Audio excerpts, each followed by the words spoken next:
All right, Shalom. First and foremost, I would like to give all praise and glory unto Yahweh, by Hashem Yahushua, by Hashem Rakakadash. Double honors unto the apostles and the elders of GMS who rule well, teach well, being great examples to us younger brothers. And peace and blessings, salutations to the hopeful elect out there pushing his word of truth and in sincerity across the four winds. In the name of Yahweh by Hashem Yahushua, pushing to get up out of here. Shalom to the hopeful elect, the believers, the listeners, whom have came back to the obedience of the scriptures through faith in Yahweh by Hashem Yahushua. And what I want to get into this morning, pretty much, is a Passover mindset. All right, a Passover mindset, as we know, that it's a day, all right, before, we reverence, the Passover, and what's about to be on showcase is the mindset of a lot of Israelites, man. And, you're going to have Israelites, that's going to look at this thing as, like a nigga barbecue, a nigga lamb dinner, okay? Because there's a lot of Israelites that are here, okay, as a trend, okay? There's a lot of Israelites that are here for the instant perks, you can get for joining, an Israelite community, okay? Whether it's clout on YouTube, women, you have men set up that pretty much teach for filthy lucre, okay? And all these things, are going to be on display, okay? Which, hey, we're not mad at it. It has to happen. Everyone has to play their role, okay, within prophecy, within the script of Yahweh by Shem Yahushua. As the scriptures say in 1 Peter, the 2nd chapter, around the 8th verse, it talks about, to them, Yahushua is a stumbling block, but to us, he is precious. To us, the believers, Lord will we endure, okay? Yahushua is precious. You see? And it talks about how, those whom Yahushua is a stumbling block to, that they was appointed to that, man. Which means, they can't even do nothing about it. You see? They don't even have no say-so in the matter. They just gotta play their part, okay? And the thing that I was thinking about this morning, before I, started moving, was how pretty much when you look at the first Passover in Egypt and the second Passover, okay, with Yahushua, well, the Passover with Yahushua, not the second, but the Yahushua's Passover, what's interesting is the similarities, okay? Because remember, the first Passover, it was about what, man? Deliverance from captivity, and it was very intense, okay? The stakes was high, you see, and we was in the spirit, of haste, okay? Because remember, Pharaoh's mind was going back and forth on, letting Israel go, and then he would change his mind. The Most High was harden his heart. So he was going back and forth.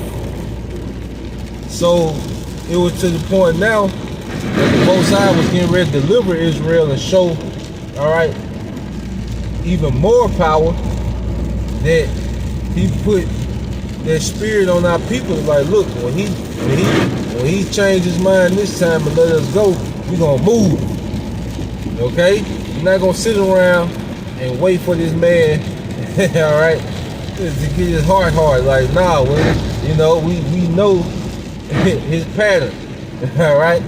So when Yahweh by Shem Yahushua open up that window, okay, and unharden his heart, we out of here, man.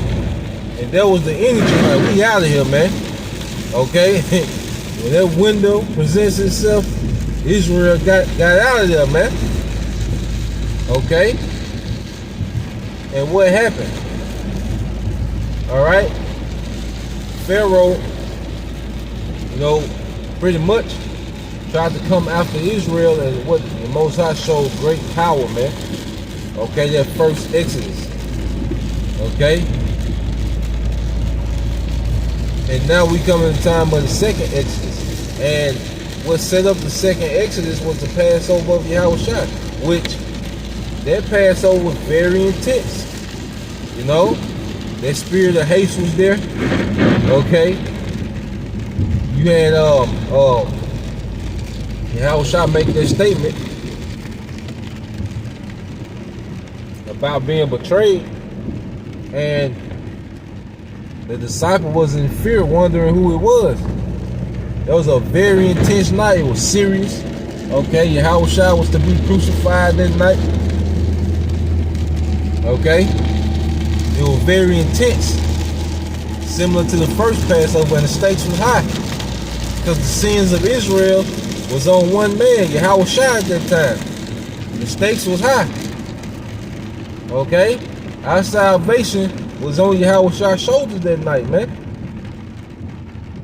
A very serious time, man. So as we go into the Passover, all right, there's a particular mindset that we should be in, man. Okay? Because you think about Yahushua pretty much freed Israel from the captivity of sin. Now we still sin in this flesh, but we're not captives to it anymore. Alright? What does it say in John 8 and 31? John 8 and 32. Alright? How the truth shall what? Set us free. Okay? Because before, alright, because before Yahushua, you know, speaking in this time, we was all brought up in a way that was rooted in sin. Okay, we was cultivated in this society which was rooted in sin. From our diet, okay, to the mindset that it pushed on us. But through Yahushua, okay, we've been, you know, reunited with a righteous legacy, man. Freed us from being called these bywords, okay? Freed us from Esau's narrative of history and the scriptures, okay? So the Passover Egypt and the Passover Yahushua has a lot of, you know, similarities, man. You know, and that's the mind frame that we should be in, because we haste to flee from these times now, man. There's gonna come a time where, hey, we're not gonna be able to depend on this system anymore, man. We're gonna be rooted out because of our belief system, man. You know, be ye even as pilgrims on the earth, man. Just like, you know, Israel was in the wilderness, okay? They was likened unto pilgrims in the earth, man. They were, you know, nomadic, okay? And that's gonna be a lot, you know, for some brothers, you know, and some sisters in these times, man. So as we come into this thing, man, we should have a mindset towards ancient Egypt, okay? And towards the Passover Yahushua, man. You know, hoping to be forgiven, hoping, you know, that we, all right, won't betray Yahushua, man. You know?